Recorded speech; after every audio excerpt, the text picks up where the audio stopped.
Hi everyone, स्वागत है आपका एक और नए वीडियो पे। दोस्तों, एग्ज़ाम सर पे है और बहुत सारे स्टूडेंट के ऊपर ये दबाव रहता है कि ऐसा क्या लिखे मैथ में कि फुल मार्क्स मिलेगा।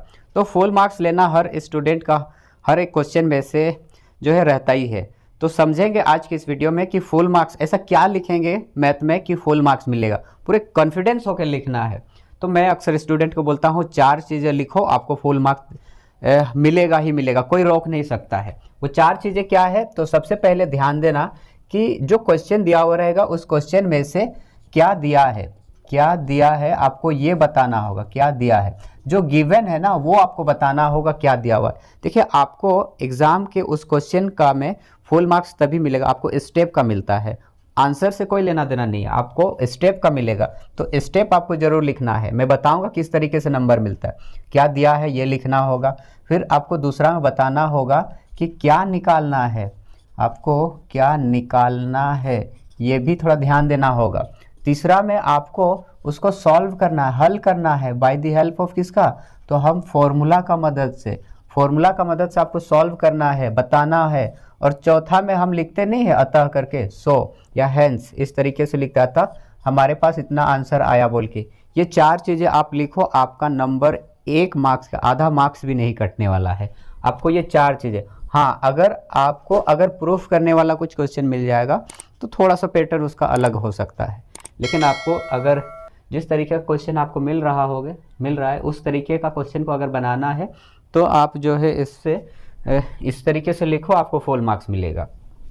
अब समझेंगे एक एक करके क्वेश्चन को। आपको जो झारखंड का जो वेबसाइट है जेक बोर्ड वाला, उस जेक बोर्ड में से जो वेबसाइट में जो क्वेश्चन दिया हुआ है एक सेट हम बताएंगे। आज सिर्फ 2 मार्क्स वाला क्वेश्चन करते हैं, 31 से लेकर 38 वाला जो 2 मार्क्स वाला क्वेश्चन होता है उसको समझेंगे।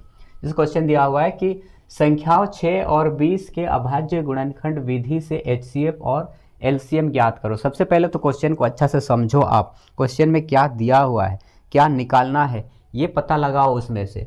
तो संख्या 6 और 20 के अभाज्य गुणनखंड विधि से, प्राइम फैक्टराइजेशन मेथड से आपको HCF और LCM निकालना है। तो हम क्या लिखेंगे ऐसा कि फुल मार्क्स मिलेगा।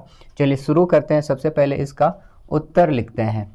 उत्तर में सबसे पहले आपको बताना होगा, मैं इस तरीके से आपको बता सकता हूँ कि संख्याओं 6 और 20 के अभाज्य गुणनखंड विधि से HCF और LCM निम्नलिखित है। ये लिख दिया मैंने। सबसे पहले बताना है, देखिए अगर आप क्लास 10th में हो और कोई अगर 6 क्लास 7 या उससे 10th क्लास से कम वाला स्टूडेंट अगर वो क्वेश्चन को अगर सॉल्यूशन को देखता है तो उसको पता होना चाहिए कि ये जो क्वेश्चन जो मैंने आंसर देख रहा है ये क्या दिया हुआ है, क्या निकालना है और आंसर क्या है ये पता चलना चाहिए उसको। तो इस तरीके से सबसे पहले लिख लिए हैं। अब क्या करते हैं, डायरेक्ट पॉइंट पे आते हैं। 6 को तोड़ते हैं, 6 को तोड़ेंगे 2 3 जा 6 हो गया। फिर 20 को तोड़ते हैं, 20 को भी प्राइम फैक्टराइजेशन मेथड से हम इसको तोड़ लेते हैं। 2 10 जा 2 का टेबल 5 बार हो गया, तो ये हो गया। अब हम यहाँ पर लिखते हैं संख्या 6 का हम लिखते हैं डायरेक्ट इस तरीके से दे दें, 6 का अभाज्य गुणनखंड क्या होगा, तो हम लिखेंगे 6 को क्या लिख सकते हैं 2 गुना 3 लिख सकते हैं, ठीक है। अब दूसरा लिखते हैं 20 का अभाज्य गुणनखंड 20 का क्या लिख सकते हैं 2 गुना 5। देखिए बहुत सारे स्टूडेंट समझदार होते हैं, वे लोग क्या करते हैं डायरेक्ट ये लिख देते हैं। देखो आपको डायरेक्ट नहीं लिखना है। अगर कोई 6 7 का स्टूडेंट देखेगा वो बोलेगा कि अच्छा 6 की जगह ये 2 3 कहाँ से लिख दिया, तो बाद में अगर ये लिखे हुए रहेंगे तो उसको पता चलेगा कि 6 जो है हम यहाँ से ही लिखे हुए हैं। अब इसमें से हमको पता है जिसका कॉमन बनता है उसको बोलते हैं हम लोग HCF, हाईएस्ट कॉमन फैक्टर। मान लेते हैं HCF किसका, मैं क्या लिखूंगा इसको, HCF आपको 6 का और 20 का बोला है ना, तो इस तरीके से लिखते हैं। अब इसमें से कॉमन हम देखते हैं, कॉमन कौन आएगा, ये वाला आ जाएगा, इसी का बस जोड़ा बन रहा है और किसी का बन रहा नहीं, तो HCF हो गया 2 हमारा। अब उसी तरीके से LCM किसका निकालेंगे, इन्हीं दोनों का, 6 और 20 का। तो इसका हम क्या लिखेंगे, जिसका जोड़ा बना, जिसका कॉमन आया है वो लिखेंगे। और कौन छूट गया है, यहाँ 3 छूट गया है, फिर यहाँ 2 छूट गया है, फिर यहाँ 5 छूट गया है, इतना ही। अब इनको गुना करो, 3 और 2 को गुना किए 6 और इधर 5 2 10। अब 6 और 10 60 हो गया आपका। तो इतना काम हो गया। एक लास्ट काम बाकी रह गया हमारा, मैंने बोला था लास्ट में अतः करके लिखना है।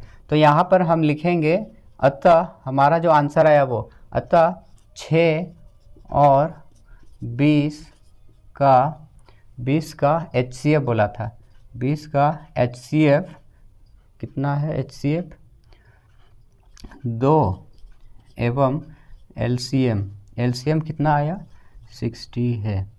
तो ये हो गया हमारा आंसर। तो ये पहला क्वेश्चन हो गया हमारा।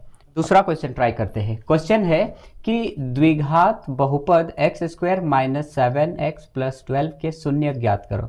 बहुत ही इजी क्वेश्चन है, ये आपके लिए भी होना चाहिए। चलिए शुरू करते हैं इसको, इसका आंसर लिखते हैं। आपको बोल रहा है द्विघात बहुपद x² - 7x + 12 के शून्य ज्ञात करें। तो हम इसको फिर शुरू करते हैं।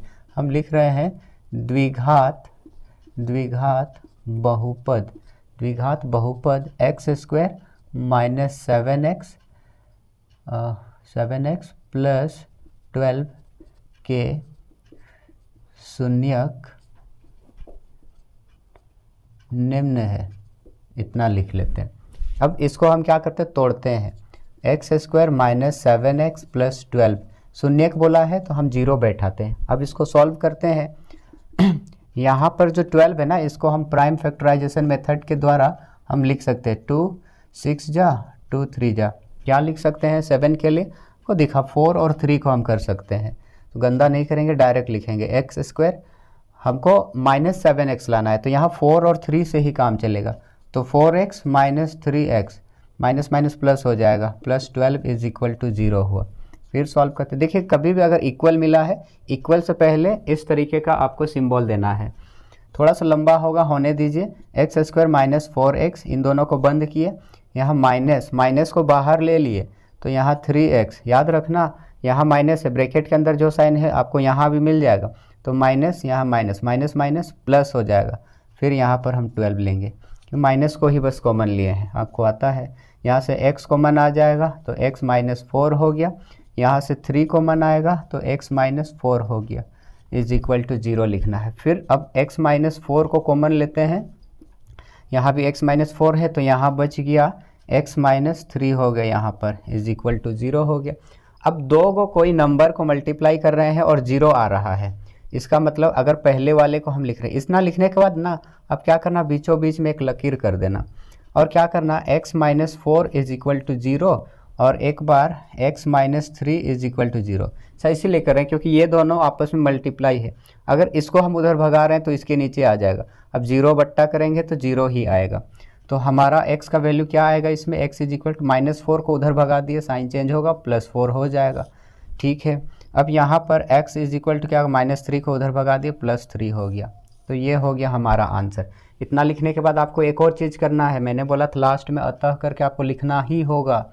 अतः आंसर बताओ कितना आया। अतः द्विघात बहुपद लिख देते हैं। अतः द्विघात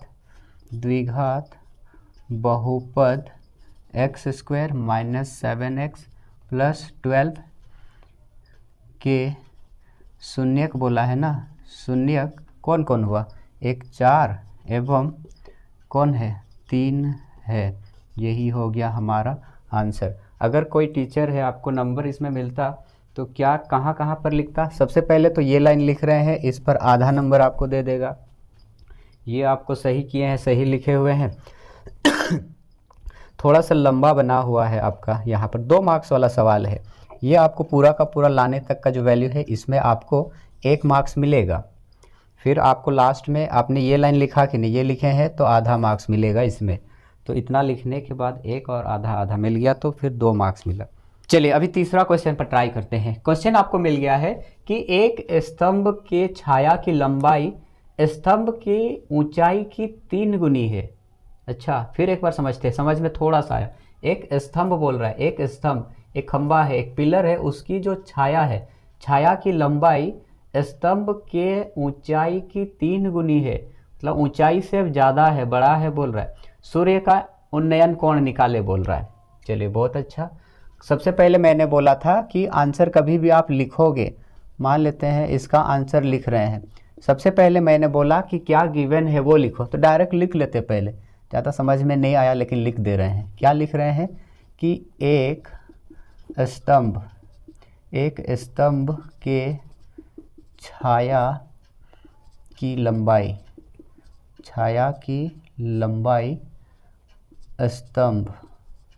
स्तंभ के ऊंचाई की √3 गुनी, अच्छा √3 गुनी है बोला, 3 गुनी नहीं, √3 गुनी है। चलिए जो गिवन दिया हुआ है यही चीज़ आपको दिया हुआ है, और क्या निकालना है वो भी आप बता दो। सूर्य का उन्नयन कोण निकाले बोला है ना, तो हम यहाँ पर लिख रहे हैं सूर्य का उन्नयन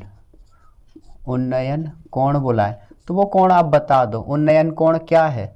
सूर्य का उन्नयन कोण मान लेते हैं थीटा लिख देते हैं, और यही चीज़ निकालना है तो उसको क्वेश्चन मार्क लिख दो। अभी भी ज़्यादा कुछ समझ में नहीं आया तो हम क्या करते हैं, इसका डायग्राम बनाते हैं और समझते हैं।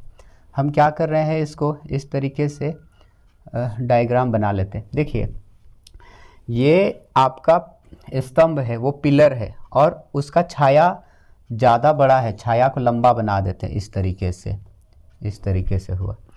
नाम दे देते हैं कोई भी, ये ए है, ये बी है, सी है। हमेशा कोई भी खंबा हो, कोई पिलर हो, ये 90 डिग्री पे है। ये हमको उन्नयन कोण बोल रहा है, उन्नयन कोण ये वाला हो गया। आप नीचे से जब ऊपर की ओर देखते हैं, बेस से ऊपर देखते हैं, तो वो हो गया आपका उन्नयन कोण। आपको इसमें से दिया हुआ है कि अगर ये उसका ऊंचाई है तो छाया जो है √3 गुना है। अब मान लेते हैं इसको x मान के भी कर सकते हैं, या फिर हम h मान के भी कर सकते हैं।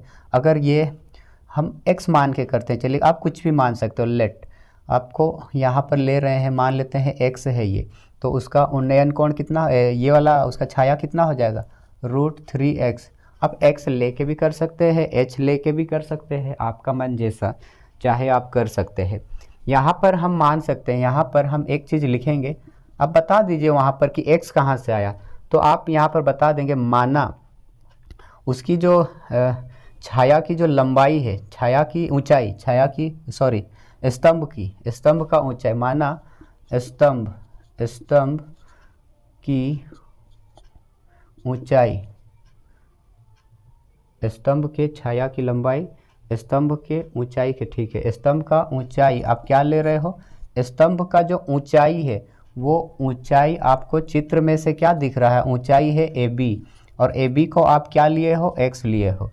तो प्रश्न अनुसार क्या हो जाएगा, यहाँ प्रश्न अनुसार आपका हो गया स्तंभ का छाया, स्तंभ की जो छाया है, स्तंभ की छाया उसमें से BC नज़र आ रहा है, और BC प्रश्न के अनुसार ये √3 गुना हो जाएगा, तो √3x हो गया। आपको बोला है ये थीटा निकालना, ये हम जानते हैं ये थीटा के नीचे बेस है, और ये हो गया आपका परपेंडिकुलर हो गया। तो P और B के बीच क्या रिश्ता होता है, tan थीटा होता है, tan थीटा tan PB हो जाता है। तो हम यहाँ पर एक चीज़ लिखेंगे, क्या लिखेंगे, समकोण त्रिभुज है ना, तो हम लिख देंगे समकोण त्रिभुज ABC में, उस त्रिभुज में देख के हम बता सकते हैं क्या कि जो tan थीटा है, tan थीटा को क्या होता है, tan थीटा P/B होता है, tan थीटा P/B, ये परपेंडिकुलर ये बेस, P का वैल्यू हो गया AB और PB ये हो गया BC, ये हो गया tan थीटा। अब एक और चीज़ लिखते हैं यहाँ पर, tan थीटा की जगह हम थीटा ही लिखेंगे, AB की जगह हम क्या लिख सकते हैं, AB की जगह x लिखे हैं, और यहाँ पर √3x लिखे हैं, यहाँ x और x कट जाएगा। चलिए ठीक है, यहाँ कुछ नहीं, मतलब एक है ना, तो tan थीटा बराबर क्या हो गया, यहाँ पर 1/√3 हो गया। मैंने बोला डायरेक्ट से बचना है आपको, तो tan थीटा हो गया ये।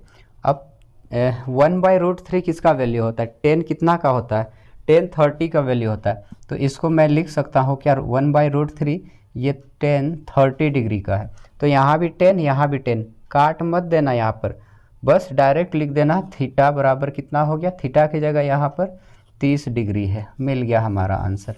अब इसके जगह अतः करके हम क्या लिखेंगे, आपको क्या निकालने बोला है उस पर ध्यान दीजिए वापस से। आपको बोला है सूर्य का उन्नयन कोण ज्ञात करना था, अतः यहाँ पर लिखेंगे सूर्य का उन्नयन कोण 30 डिग्री, क्या बोला है, बस निकाले बोला ना, अतः सूर्य का उन्नयन कोण 30 डिग्री होगी, या फिर है लिख दीजिए, यही हो गया हमारा आंसर।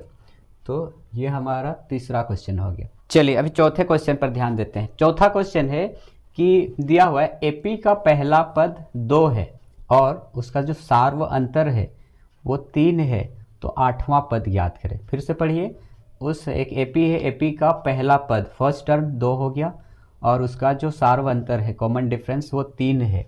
चलिए 2 चीज़ दिया हुआ है, तीसरा निकालना है। ट्राई करते हैं इस पर भी, इसका भी आंसर लिखते हैं गिवन से ही।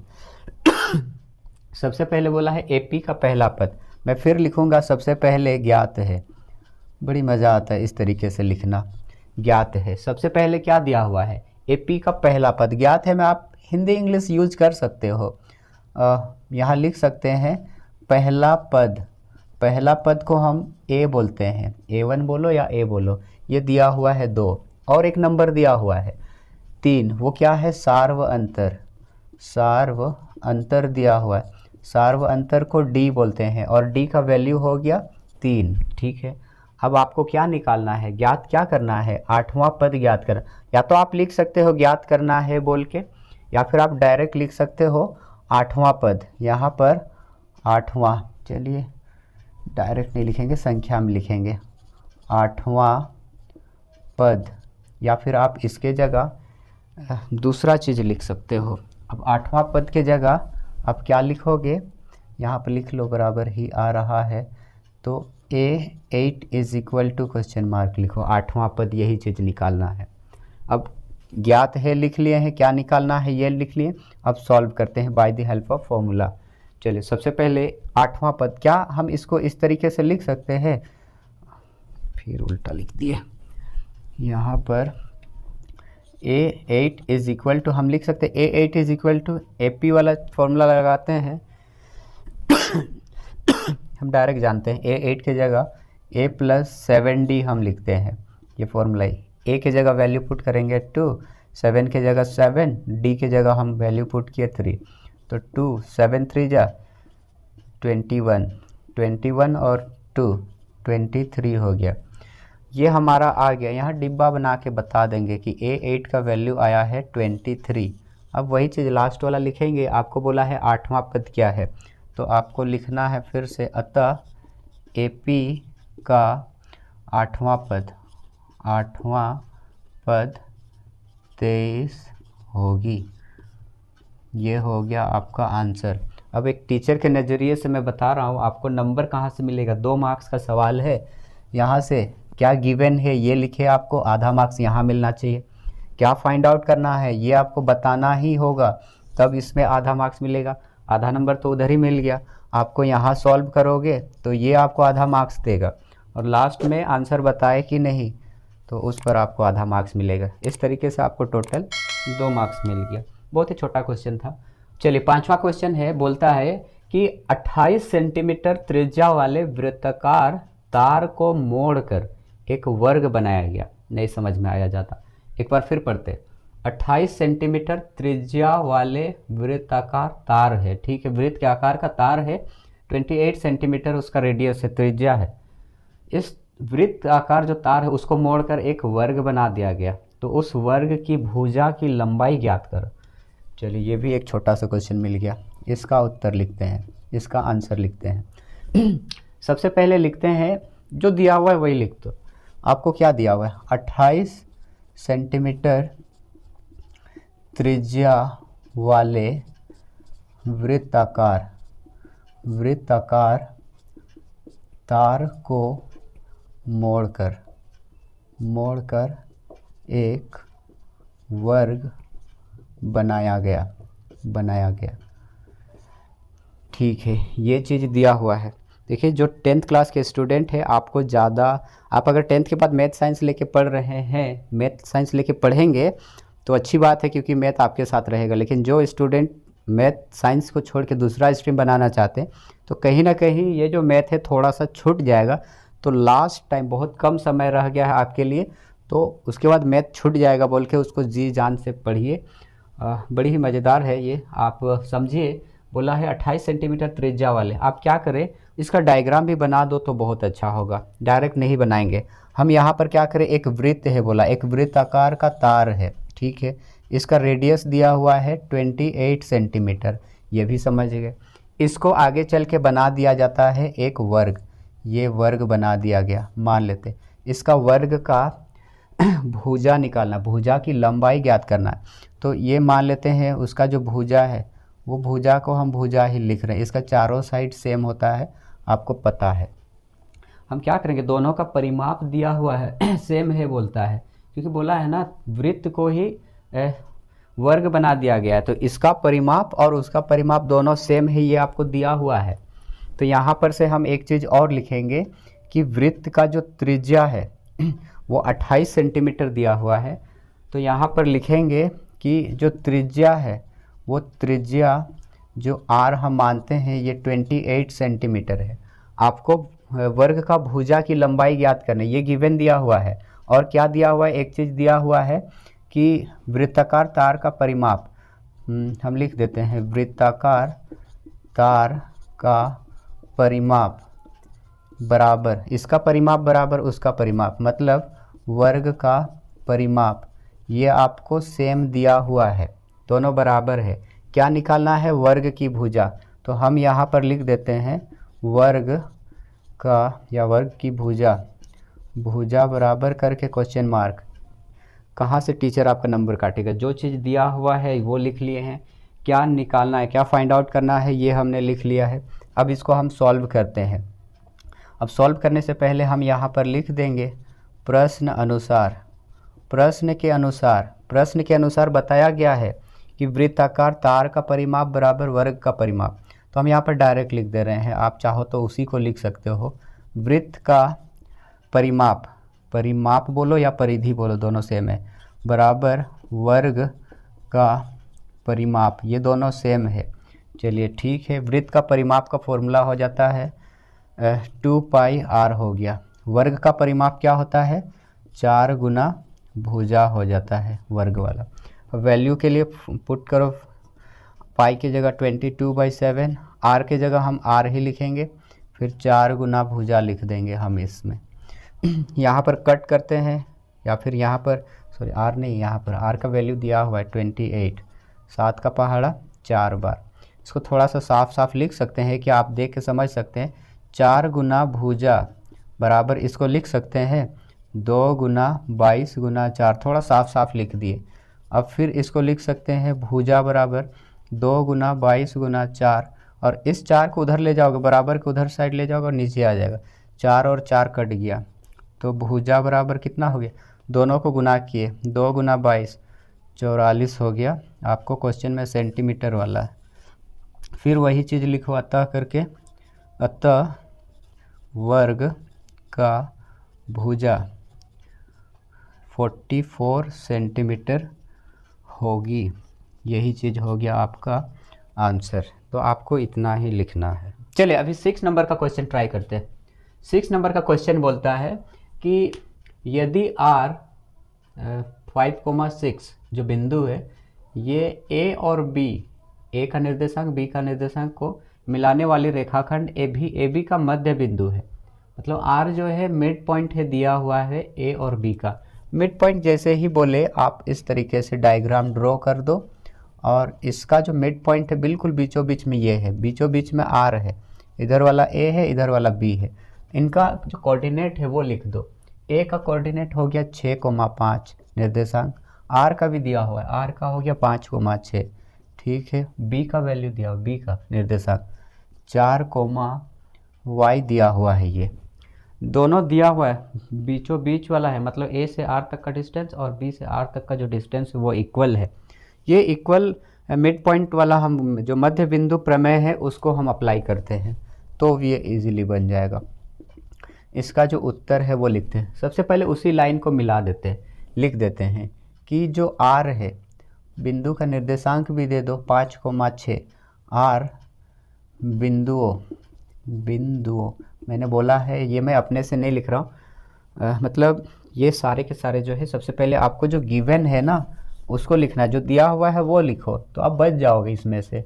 आर जो है बिंदु ए का वैल्यू हो गया, ए का निर्देशांक 6,5 एवं बी का दिया हुआ है 4,y को मिलाने वाली रेखाखंड ए बी का मध्य बिंदु है। मतलब आर जो है बिंदु ए एवं बी को लिख देते हैं, उसी को मिलाने वाली रेखाखंड का नाम क्या है, यहाँ पर ए बी है, ए बी का मध्य बिंदु है। चलिए ठीक है, लिख लेते हैं इतना। ये चीज़ गिवन दिया हुआ है, हमको निकालना है y का मान, तो यहाँ पर हम लिख भी देते हैं y का मान, या यहाँ पर हम लिख देंगे y बराबर क्वेश्चन मार्क, ये वैल्यू निकालने बोला है। यहाँ हम लिखते हैं मध्य बिंदु प्रमेय द्वारा,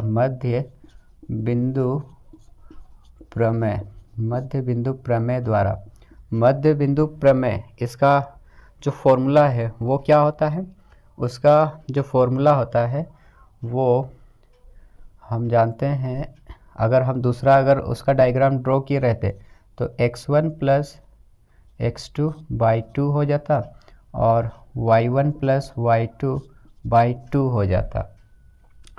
या फिर हम इसको थोड़ा सा अलग तरीके से लिख सकते हैं, मध्य बिंदु प्रमेय द्वारा हम निकाल सकते हैं बीचों बीच का जो r है, r का निर्देशांक बराबर क्या हो जाएगा, r का निर्देशांक x1 प्लस x2/2 और y1 प्लस y2/2 हो गया। अब r का निर्देशांक क्या है, वहाँ पर 5,6 है, बराबर x1, हम पहले वाले को x1 समझ सकते हैं, तो ये 4 है, वहाँ पर 6 है और 4 है, तो 6 + 4/2 हो गया। दोनों को जोड़ने के बाद आधा कर देना, 5 और यहाँ पर y है तो 5 + y/2, तो ये मिल गया। हमको दिख भी रहा है 6 + 4, 6 4 10, 10 का आधा किए 5, ये है। ठीक है, इसी में से ही हम दोनों को कंपेयर करते हैं, तुलना कर रहे हैं। तुलना करने पर क्या मैं लिख सकता हूँ, हमको y का वैल्यू निकालना है ना, तो 6 = क्या होता है, 5 + y/2 हो गया। क्रॉस मल्टीप्लाई करते हैं इन दोनों को, 6 और 2 को 12 हो गया, 5 + y, तो यहाँ पर y का वैल्यू को हम क्या लिख सकते हैं, तो 12 + 5 को उधर ले जा, -5 हो गया, तो y का वैल्यू हो गया 7 हो गया ना, तो y का वैल्यू इतना हो गया। तो यहाँ पर लिखेंगे अतः y का मान 7 होगा, यही चीज़ हो गया हमारा आंसर। तो इस तरीके से लिख सकते हो मिड पॉइंट थ्योरम वाला। चलिए अभी क्वेश्चन नंबर 7 पर ध्यान देते हैं। बोलता है यदि स्तंभ का उन्नयन कोण 60 डिग्री है तथा उसके बनने वाले स्तंभ की छाया की लंबाई 20 मीटर है तो स्तंभ की ऊंचाई ज्ञात करो। स्तंभ की, फिर से जो जैक बोर्ड है थोड़ा सा बेवकूफ़ी वाला काम करता है। ट्रिग्नोमेट्री का इस टाइप का क्वेश्चन पहले ही पूछ चुका है, फिर उसके बावजूद इसी में और एक क्वेश्चन दे दिया। दूसरा क्वेश्चन दे देता तो क्या जो होता उसका। चलिए ठीक है, हम ट्राई करते हैं। इस तरीके का क्वेश्चन मिलेगा, क्या करेंगे, फिर से उसी टाइप का दिया हुआ है। हम सबसे पहले वही चीज़ लिखते हैं जो गिवन में दिया हुआ है। क्या चीज़ दिया हुआ है तो हम लिखते हैं, हम यहाँ लिख रहे हैं ज्ञात है। क्या चीज़ दिया हुआ है, इसमें स्तंभ का उन्नयन कोण 60 डिग्री है। हम लिख रहे हैं यहाँ पर, या पहले डायग्राम से समझ लो, आप एक डायग्राम बना लो यहाँ पर इस तरीके से। मान लेते हैं उसी टाइप का क्वेश्चन, ये ए है, ये बी है, ये सी है, ये 90 डिग्री है। इनके बीच का जो उन्नयन कोण है ना, ये उन्नयन कोण दिया हुआ है 60 डिग्री। और एक बात बोला है स्तंभ की ऊंचाई निकालना है, मतलब ये छाया की लंबाई दिया हुआ है आपको 20 मीटर। अब हाइट ही निकालना है तो हम यहाँ हाइट लिख देते हैं। तो अब यहाँ पर गिवन में लिखेंगे स्तंभ का उन्नयन कोण तो यहाँ पर हम लिख रहे हैं स्तंभ का उन्नयन कोण। स्तंभ का उन्नयन कोण को हम थीटा मान रहे हैं। थीटा कितना डिग्री है? 60 डिग्री दिया हुआ है। फिर आगे हम बात कर रहे हैं उसके बनने वाले स्तंभ की छाया की लंबाई। तो हम बोल रहे हैं स्तंभ का छाया, स्तंभ की छाया की लंबाई। छाया की जो लंबाई है वो छाया की लंबाई हम क्या मान रहे हैं? उसमें से लंबाई कितना दिया हुआ है? वो BC है और BC का वैल्यू 20 मीटर दिया हुआ है। हम यहाँ पर मान ले रहे हैं, माना स्तंभ की, अच्छा हमको बोला है स्तंभ की ऊंचाई निकालो सबसे पहले। तो स्तंभ की जो ऊंचाई है वो ऊंचाई को हम मान रहे हैं h बराबर क्वेश्चन मार्क दे दो यहाँ पर, ठीक है। ऊंचाई को हम h मान लिए। अब हम क्या करते हैं, प्रश्न अनुसार त्रिभुज ABC में, तो हम लिख रहे हैं समकोण त्रिभुज ABC में। यहाँ पर से हम बता सकते हैं, यहाँ ये परपेंडिकुलर है, ये बेस है। P और B के बीच में tan थीटा का रिश्ता होता है। तो tan थीटा बराबर P/B। परपेंडिकुलर कौन है? ये परपेंडिकुलर है, AB है, तो AB बट्टा BC हो गया। tan थीटा का वैल्यू दिया हुआ, थीटा का वैल्यू हो गया 60 डिग्री दिया हुआ। AB का वैल्यू हो गया h, और यहाँ पर जो BC है, BC का वैल्यू है 20 दिया हुआ है। आपको पता होगा tan 60 का जो वैल्यू होता है वो √3 होता है, h/20 हो गया। तो यहाँ h का वैल्यू ये दोनों मल्टीप्लाई होगा, 20 √3 हो गया। अब इसमें लिख देते हैं वही, अतः क्या बोला है क्वेश्चन? स्तंभ की ऊंचाई, अतः स्तंभ की जो ऊंचाई है, स्तंभ की ऊंचाई वो 20 √3 मीटर होगी। ये हो गया इसका आंसर। तो ये क्वेश्चन भी इस तरीके से बन जाएगा। चलिए जो पहला सेक्शन है उसका अंतिम क्वेश्चन करते हैं। क्वेश्चन बोल रहा है यदि किसी घन के विकर्ण की लंबाई 6√3 सेंटीमीटर है, 6√3 सेंटीमीटर उसका डायगोनल है, तो इसका संपूर्ण पृष्ठीय क्षेत्रफल ज्ञात करो। ठीक है, हम इसका डायग्राम बनाते हैं। एक क्यूब है, ये एक घन है। इस घन का आपको विकर्ण दिया हुआ है। इस कोना से इस कोना तक का जो लंबाई है, ये इसको बोलते हैं हम लोग विकर्ण। आप एक रूम में है, उस रूम में से एक कोना है, उस कोने से दूसरे कोने का जो ऊपर वाला है वहाँ तक हम क्या करते हैं, एक डंडा रख देते हैं। तो वो जो लंबाई है ना, वही चीज़ हो गया उसका विकर्ण। तो वो दिया हुआ वैल्यू फिर से हम ज्ञात है, सबसे पहले लिखेंगे गिवन। क्या दिया हुआ है इसमें? गिवन में यदि किसी घन के विकर्ण की लंबाई दिया हुआ है। इसका मान लेते हैं जो साइड है ये a है। अगर इसका जो साइड है वो a है, हमको उसका टोटल सरफेस एरिया, संपूर्ण पृष्ठीय क्षेत्रफल निकालना है। सबसे पहले ज्ञात है हमें विकर्ण दिया हुआ है, तो हम यहाँ पर लिख सकते हैं घन के विकर्ण की जो लंबाई है, लंबाई बराबर 6√3 सेंटीमीटर है। आपको क्या निकालना है? घन का संपूर्ण पृष्ठीय क्षेत्रफल। तो यहाँ लिखेंगे घन का संपूर्ण पृष्ठीय क्षेत्रफल लिख के बराबर करके क्वेश्चन में जो गिवन है वो लिख ले। क्या फाइंड आउट करना है ये लिख ले। देखिए एक मूवी है, एक स्टूडेंट को मैं रिकमेंड करता हूँ कि वो स्टूडेंट आपका अगर गणित कमज़ोर है या अच्छे से अगर देखना है, नील बट्टे सन्नाटा वो मूवी है। उस मूवी में एक डायलॉग है कि गणित एक ऐसा सब्जेक्ट है उसका आंसर आपको बाहर नहीं मिलेगा। आपको जो क्वेश्चन दिया हुआ है उस क्वेश्चन में ही आपको मिल जाएगा आंसर। थोड़ा सा नज़रिया चाहिए होता है, उस तरीके से देखना होगा, कुछ चीज़ें याद भी करना होगा, उसके थ्रू जो है आप उस क्वेश्चन का आंसर आराम से निकाल सकते हो। इस क्वेश्चन में आपको घन का संपूर्ण पृष्ठीय क्षेत्रफल निकालना है। आपको पता है घन का जो संपूर्ण पृष्ठीय क्षेत्रफल है वो 6a² होता है, लेकिन a का वैल्यू ही पता नहीं है, तो वो a का वैल्यू आपको इसी लाइन में ही मिल जाएगा। तो क्वेश्चन में क्या दिया हुआ है? घन के विकर्ण की जो लंबाई है, घन के विकर्ण की लंबाई ये 6√3 सेंटीमीटर है, ये आपको दिया हुआ है। घन के विकर्ण की लंबाई, आपको फॉर्मूला याद होना चाहिए। ये फॉर्मूला होता है √3a होता है = 6√3 आपको मिला हुआ है। √3 कट गया तो a का वैल्यू मिल गया आपको c। 6 मिल गया। अब ए का वैल्यू मिल गया तो हम यहाँ पर लिखेंगे घन का हमको क्या निकालना है, संपूर्ण पृष्ठीय क्षेत्रफल।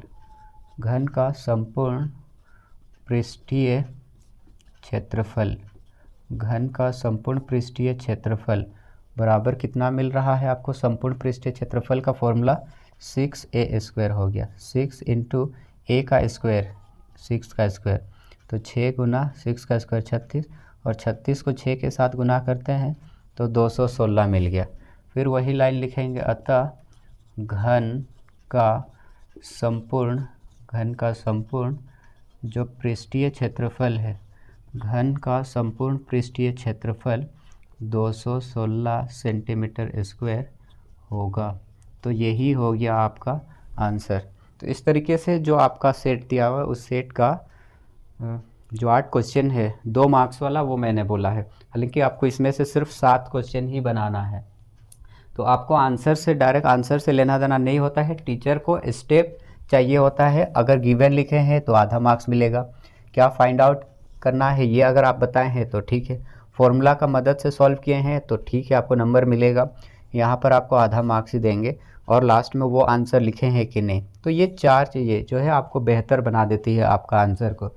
तो थोड़ा ध्यान से माइंड में इन चारों को पहले गिवन लिखना है, दूसरा है क्या फाइंड आउट करना है, तीसरा फॉर्मूला का मदद से आपको जो है सॉल्व करना है, और लास्ट में वो आंसर आया बोल के आपको बताना होगा। ये 4 चीज़ें बोलना है, लिखना है, आपको फुल मार्क्स मिलेगा ही मिलेगा।